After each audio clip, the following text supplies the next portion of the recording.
In California, the hard place to ripen grapes is close to the ocean where you get all the fog, as opposed to the inland side of the mountains. Sauvignon Blanc contains a compound called 3-methoxyisopyrazine. We'll call it pyrazine for short. You would recognize it as the bell pepper smell that you occasionally get in a Sauvignon Blanc that is less than completely ripe. Pyrazine is metabolized out of the grapes as the grapes get riper and riper. Thus, it's a real good indicator of how much heat, how much ripeness an area gets.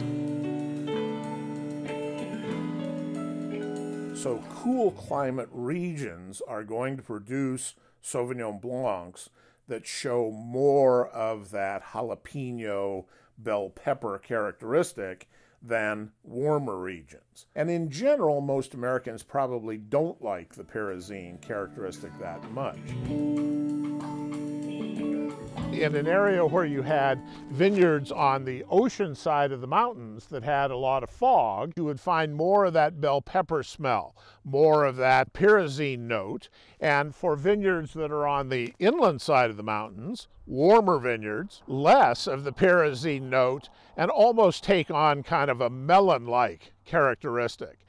The ridge of the coastal mountains in California in many places is 2,500 feet high, and of course that makes a much bigger difference in terms of the temperature on the inland side of the mountains versus the ocean side of the mountains. Most areas around the world, when you talk about warmer areas, you're talking about areas that are closer to the equator, and as you get north, it becomes harder and harder to ripen grapes. In California, the distinction is from west to east, not from north to south. Most viticulturalists will tell you that for every mile away from the ocean you go, you gain a degree of temperature. So that means if you're 20 miles from the ocean, that you're going to have 85-degree days instead of 65-degree days right on the beach. So Sauvignon Blanc is a great indicator for the terroir, if you will. So we're doing the Sauvignon Blanc tasting today, and we're comparing different Sauvignon Blancs from different terroirs to different species of oysters from different areas around the United States. When you talk about eating oysters in a place that's going to be as windy as this, you need to have good friends with you. And I'm with my friends, George and Jill Marino. George happens to be the proprietor of Mama's Royal Cafe, the best breakfast place in Oakland, California, and Michael Denny. Michael and I have been real good friends for a long time. And the question is, how is this going to match up with the various oysters? The oyster guy today said that he thought that where they came from was more important than the species. It doesn't matter what varietal it is, it's more where it flourishes. A lot of people say that there's huge taste differences in the oysters. So many things can be viewed through the same framework that we look at wine. The oysters are from these different areas, and they have a terroir to them. Who knew? Oysters, really? Well, I mean, the theory is the same. I find it harder to pick out the taste differences in the oyster. I think there's more of a texture difference in the oyster.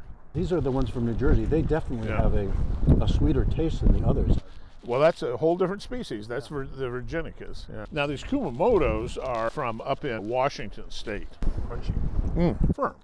Yeah, good condition. A lot of flavor and firm. Those cost twice as much as the others, even though they're half the size. Oh, really? And they're all one. I wonder why. That's an 8-year-old oyster. This is a 2-year-old oyster. Really? Yeah. The Fanny Bay is one of my favorites. It's very fleshy, has a very interesting texture. That one actually did have a different flavor. I found the Miyagi oysters were the best. Those are the ones I like. That was the inland Sonoma. Do you find that fat? It's a full-bodied wine. Round? It has a tropical quality and tastes maybe a little like guava or one of those tropical fruits. Passion fruit, something like that. Now this coastal Sonoma is a different clone of the Sauvignon Blanc, Muscat clone.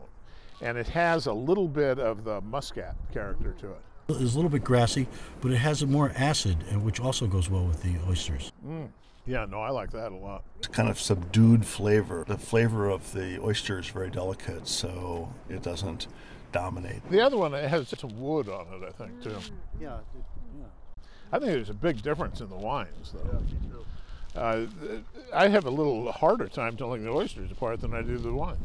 Now, if you find an oyster that you think is really brackish, we should try that with a New Zealand wine. A huge whack of acid. This is the coldest climate in New Zealand that you're going to get a Sauvignon Blanc. And with those big firm Kumamotos. Like a lemony? Kind of a lemon? Well, I'm calling it more acid. Yeah, lemon, sure. Definitely got that grassier, more citrus quality. Yeah. And I think that this may be the right answer with the Virginicus. This is French. I think it's got a little wood on it, too. But I thought the French didn't put wood on there.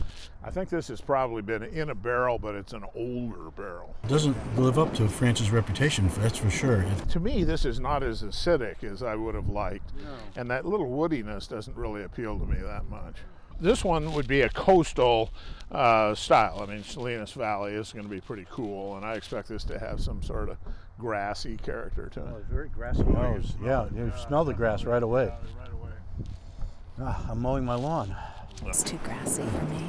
Well, see, I think you could do this with a spinach dish, whereas I think the New Zealand is a little grassy, but not too grassy. The New Zealand is my favorite. It has a little tangerine, a little citrus flavor. It is ripe. Generally a big fan of Sancerre, but today the two Sonoma wines were my favorite. No, my favorite's the New Zealand, and then perhaps the coastal Sonoma.